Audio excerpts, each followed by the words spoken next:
Ahora con ustedes, Tiempo de Estudio Maná.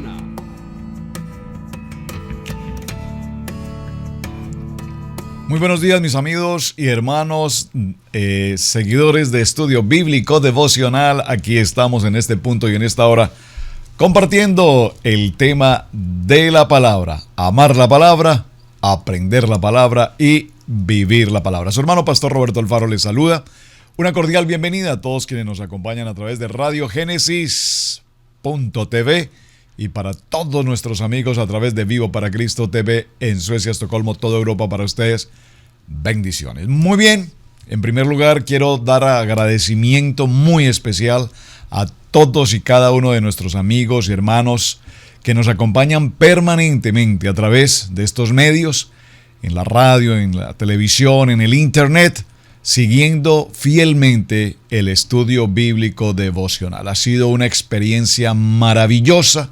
Todos, tanto ustedes como nosotros en el equipo ministerial de Iglesia Cristiana Integral, todos aprendemos cada día algo más en la palabra. ¿Y por qué estoy mencionando esto? Porque hemos llegado gloriosamente de la mano de Dios a nuestro cierre del ciclo de Bereshit, libro de Génesis. Y para hablar del cierre del libro de Bereshit, pues obviamente tendremos que concluir la historia con el pueblo de Israel, Jacob en Egipto. Y allí Jacob en Egipto, después de sus 17 años de haber compartido este reencuentro con su hijo José, pues ha vivido también los mejores años de su vida. Recordemos que Jacob, Israel, ha tenido dos épocas de buenos años. ¿Cuáles fueron? Los primeros 17 años, hasta cuando José fue raptado de la intimidad de la familia, consecuencia de la rebelión de sus hermanos, en la conspiración para matarlo. Posterior a esto, Jacob vive muchos años en una crisis extremadamente profunda, 22 años después.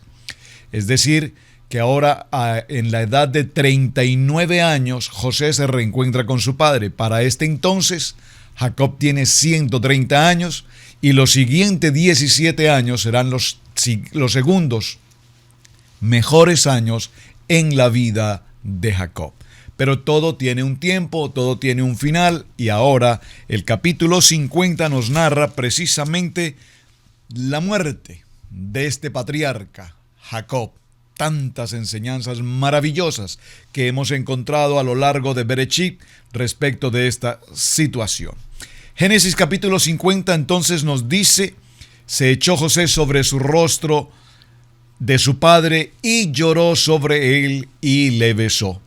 Y mandó José a sus siervos, los médicos, que embalsamasen a su padre, y los médicos embalsamaron a Israel. Muy importante aquí subrayar la palabra embalsamaron. Recordemos que ahora Jacob y su familia, que eran en principio 70 los que habían llegado a Egipto, ahora viven en la tierra de Gosén, alejados de la capital de Egipto, procurando, según el plan estratégico que Dios había dado a José, procurando que su familia no se contaminara.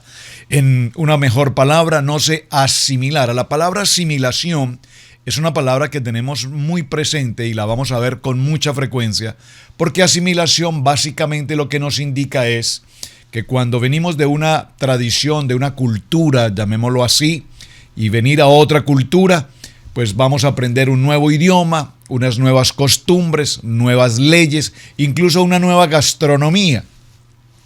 Y José sabía todo esto, por lo tanto, él procuró que su familia permaneciese muy alejados de todo esto, de tal manera, repito, que no se asimilaran. ¿Por qué es importante que no se asimilen?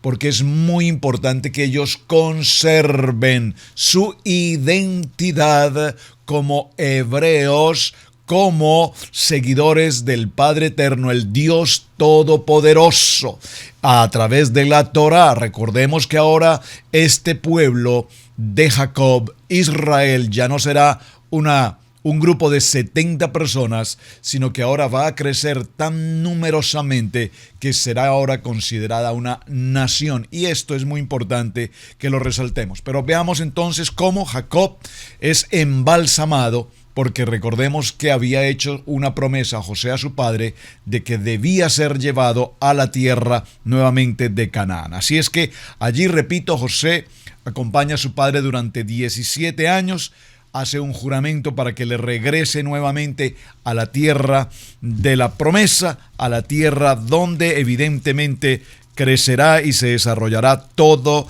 la palabra profética de Israel. En el libro de Revelaciones, en el libro de Apocalipsis, en el capítulo 7, verso 9, acompáñenme por favor.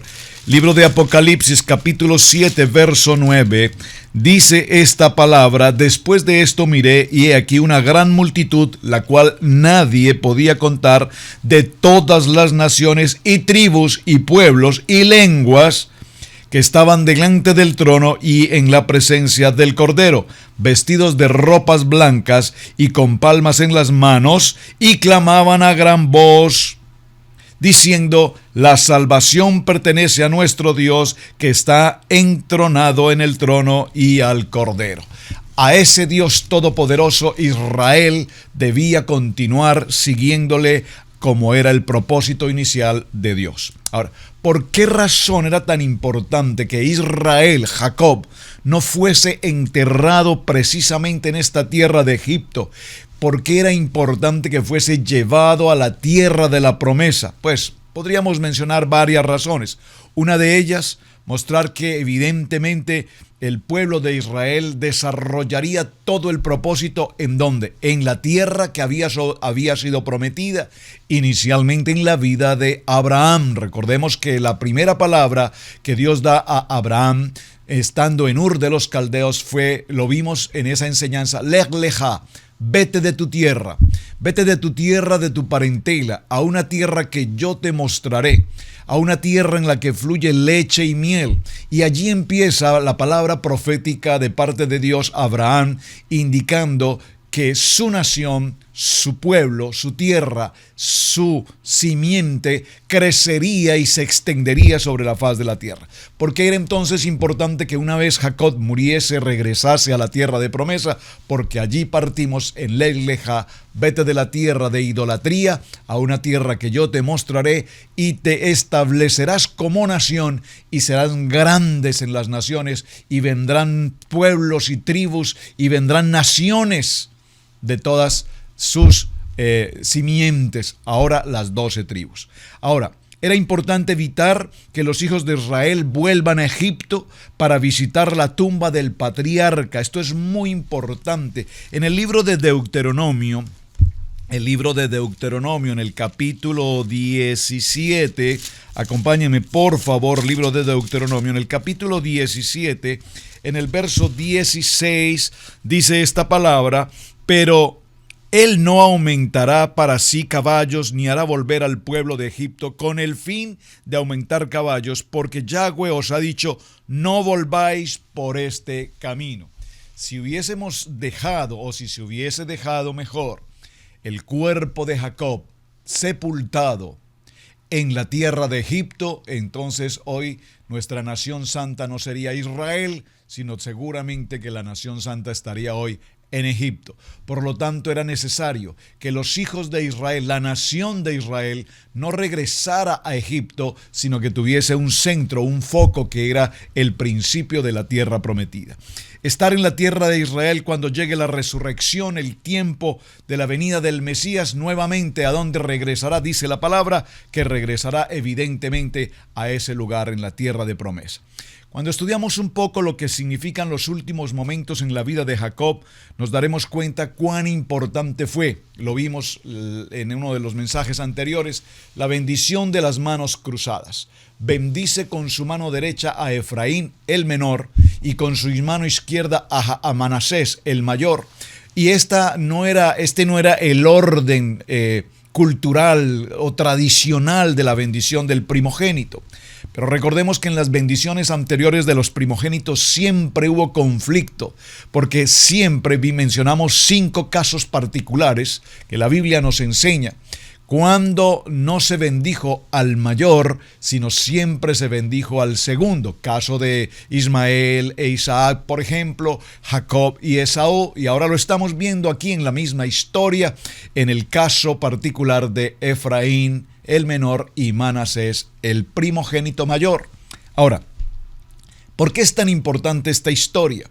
Porque evidentemente Jacob en sus últimos días proféticamente tenía claridad en su corazón de los pueblos y la nación que vendría y cómo se desarrollaría el orden que ya él tenía preparado para estos sus hijos, quienes ahora no son sus nietos, sino que ahora son adoptados como hijos y forman parte precisamente de esa bendición de las 12 tribus de Israel.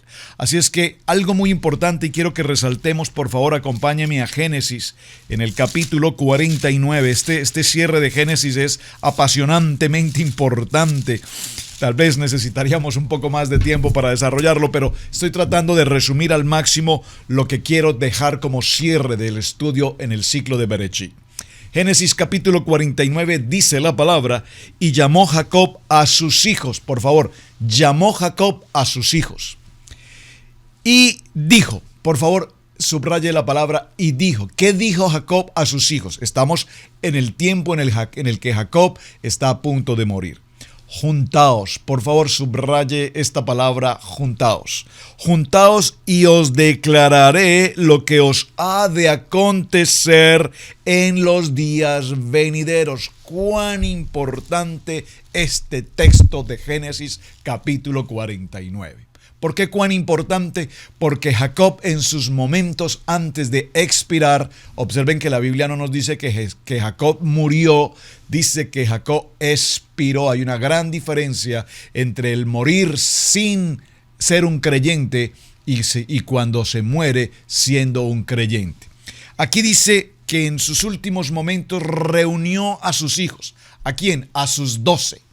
A sus 12 hijos. Estos 12 hijos ya no eran aquellos hijos que mencionamos desde un principio, egoístas, vanidosos, conflictivos, violentos, agresivos, con cierta iniquidad en varias de sus áreas, que fue lo que narramos en los estudios anteriores.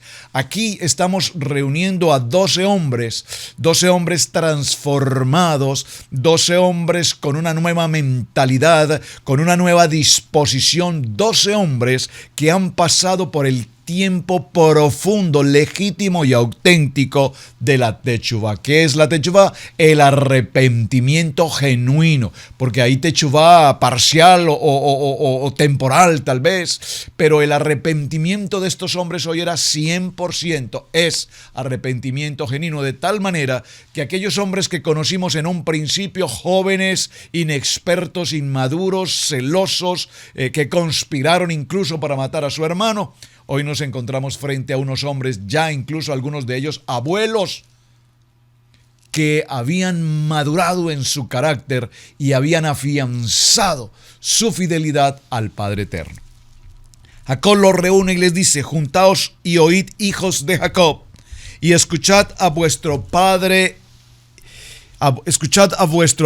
Israel. Jacob dice: escuchad a vuestro padre Israel. Observen que Jacob dice: escuchad a vuestro padre Israel, refiriéndose a un nivel más alto. Ahora vemos en Jacob, aún después de todos los errores, entre comillas, que también cometió Jacob, en el sentido, me refiero, de que él tomaba decisiones un tanto apresuradas, ahora vemos a un Jacob totalmente maduro, totalmente establecido, absolutamente determinado en la comunión absoluta con el Dios eterno. Y aquí vemos cómo él dice: escuchad a vuestro padre Israel, porque ahora Israel tiene una categoría mucho más elevada desde el punto de vista espiritual. Y empieza una tarea muy interesante, y es a bendecir a cada uno de sus hijos. Pero al detallar la bendición para cada uno de ellos, nos daremos cuenta que para algunos ha sido más que una bendición propiamente, ha sido más un llamado de atención. Es decir, que Jacob empieza a describir a cada uno de sus hijos según lo que ha pasado en el transcurrir de estos años. Hoy a sus 147 años, Jacob identifica con absoluta claridad y nos deja escrito qué va a pasar con cada uno de ellos.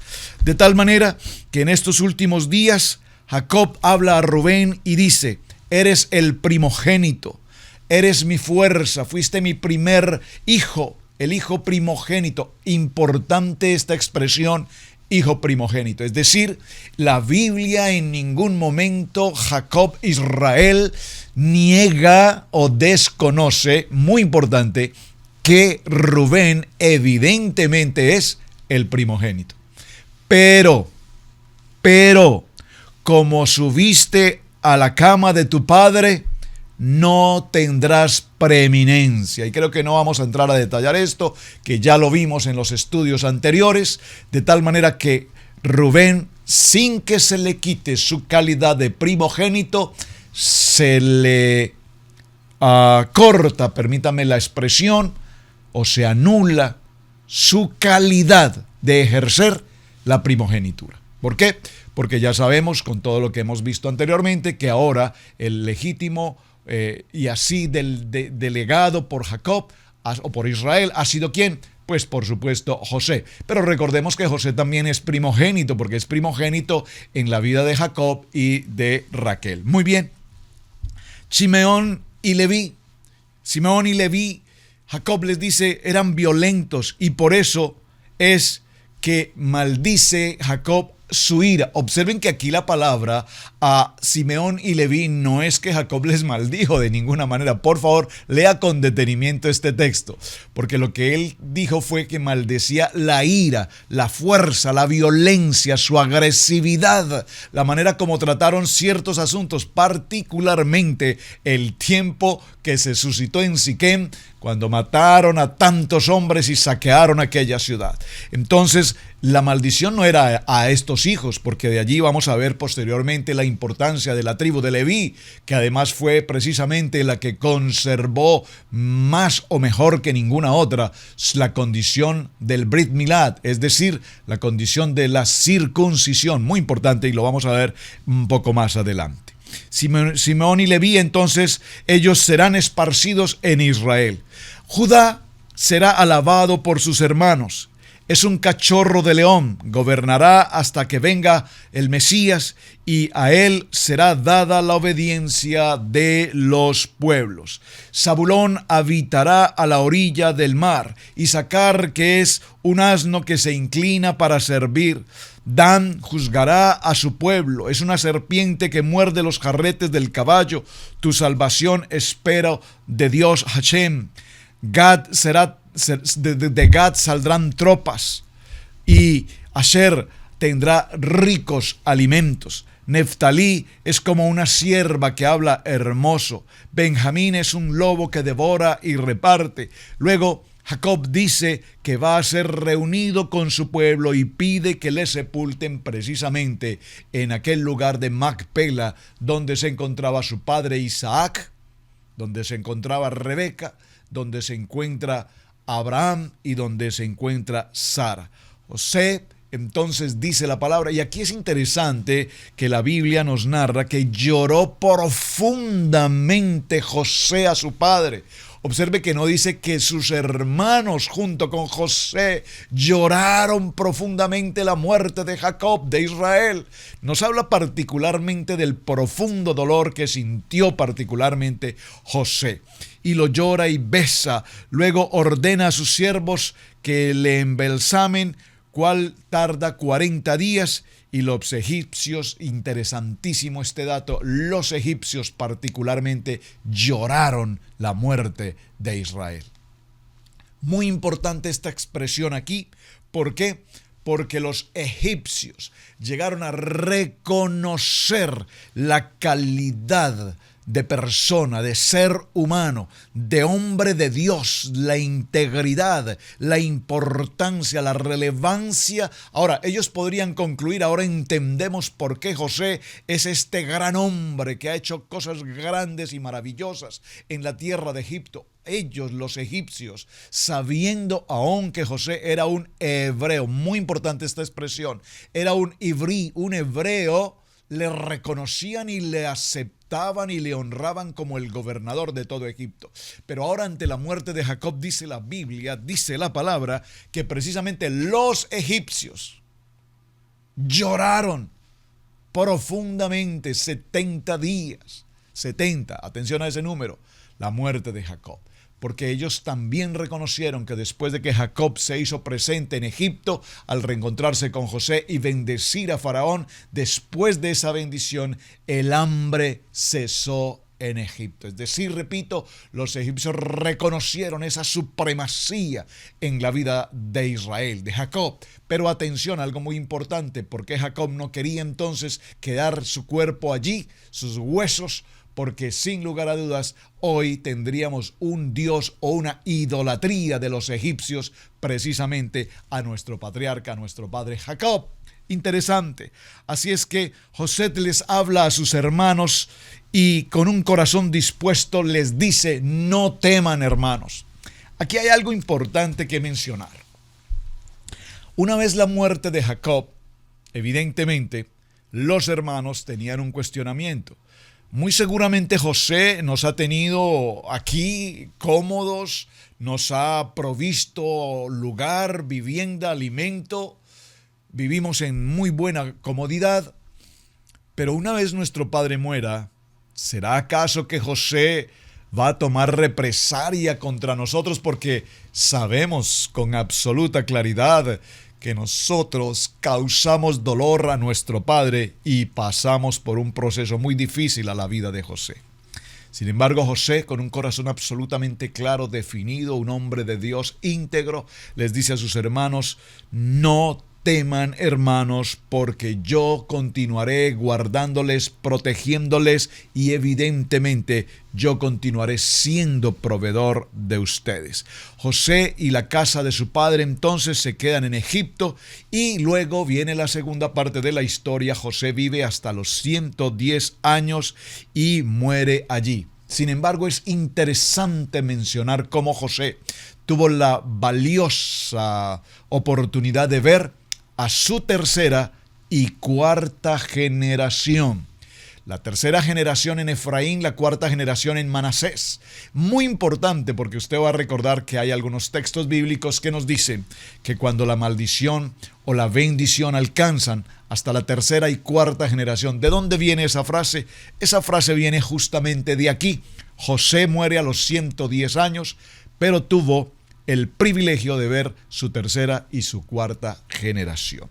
Por lo tanto, mis amados hermanos, en este cierre que estamos dejando del capítulo 50, quiero particularmente resaltar cómo José, viendo que sus hermanos mueren, que su padre muere, ofrece a sus hermanos aún seguir con la protección que ya Dios le había legado. Pero quiero cerrar puntualmente con este punto.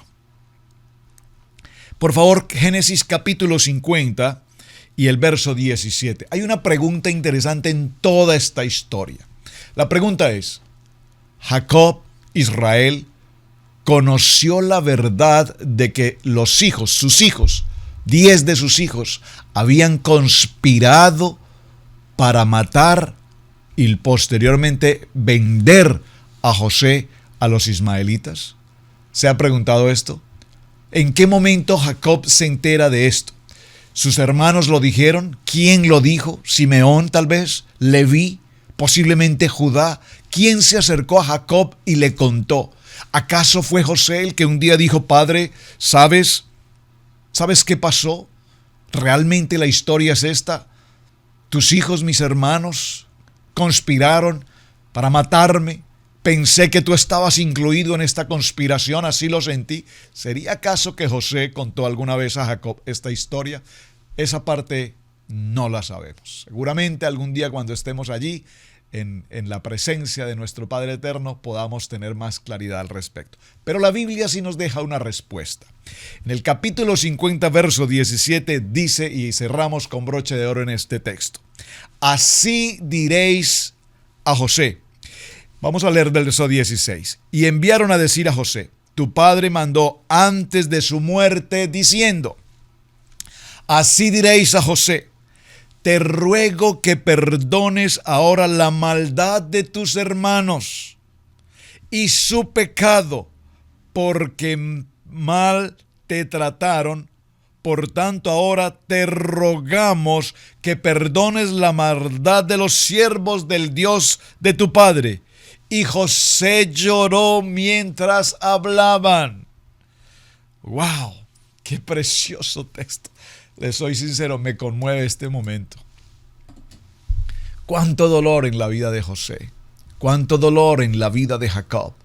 Pero José tenía la claridad de que toda esta experiencia había sido un propósito de Dios. Hermanos, ustedes no teman, ustedes no van a sufrir ninguna persecución. Yo estoy aquí por un propósito de Dios. Realmente no fueron ustedes quienes causaron esto. Realmente Dios tenía un plan absolutamente preparado. Y aquí vemos la importancia del segundo sueño de José. El sol, la luna y las estrellas se postraron. ¿Qué significaba entonces este sueño? Significaba que el punto, el nivel sobrenatural, el nivel espiritual en este sueño. El primero, que eran las espigas doblándose, inclinándose ante la espiga de trigo en José, representaba esa posición en la que ellos vendrían a Egipto y ahora reconocerían a José, y José se convertiría no en el primogénito, sino en su proveedor, en su guardador. Y el segundo sueño más espiritual es ahora las estrellas, el sol, la luna, es decir, el nivel alto. Ahora José aún guardaría y protegería a todas las tribus de Israel, para que de allí viniese lo que vamos a encontrarnos ahora en nuestro segundo ciclo de estudio en el libro de Shemot, en el libro de Éxodo, el tiempo del exilio de Israel en Egipto. Mis amados hermanos, este ha sido el tiempo de estudio bíblico devocional en este cierre maravilloso, lleno de enseñanza, lleno de vida, lleno de esperanza. Y vivió Israel 147 años. Observen que el texto no dice y murió, y vivió 147 años. Así es que, mis amados hermanos, muchísimas gracias a todos ustedes por acompañarnos. Es un privilegio para Estudio Bíblico Devocional recibir sus mensajes, saber de ustedes. Gracias por compartir su tiempo, gracias por permitirnos llegar hasta sus corazones, a sus hogares, a sus sitios de trabajo. Los testimonios que a diario escucho, la verdad, son extraordinarios. En su vehículo, en su oficina, en su casa, donde quiera que está, en el estudio bíblico, todos con un corazón dispuesto para aprender, todos con un corazón dispuesto para introducirnos más en la palabra. Preparados entonces, mis hermanos, para nuestro segundo tiempo, ahora en el exilio. Cuántas cosas nos esperan Dios ahora en este libro maravilloso de Shemot, el libro de Éxodo. Nos vamos a esa segunda jornada. En el exilio, el pueblo de Israel pasando por la esclavitud, pasando por la humillación, pero el pueblo de Dios se multiplicaba. ¿Por qué tan importante el número 70? Porque ahora veremos cómo de esos 70, este pueblo, esta nación de Israel, dice por primera vez, Dios dice, mi pueblo, ahora han crecido a convertirse en miles. Shalom, mis hermanos, bendiciones. Hermano Pastor Roberto Alfaro les saluda. Muchísimas gracias. Somos una comunidad de creyentes en Yeshua HaMashiach, obedientes a los mandamientos y estatutos de nuestro Padre Eterno, Elohim. Amamos escudriñar su palabra y exaltar su nombre santo. Estamos enfocados en el trabajo de la familia.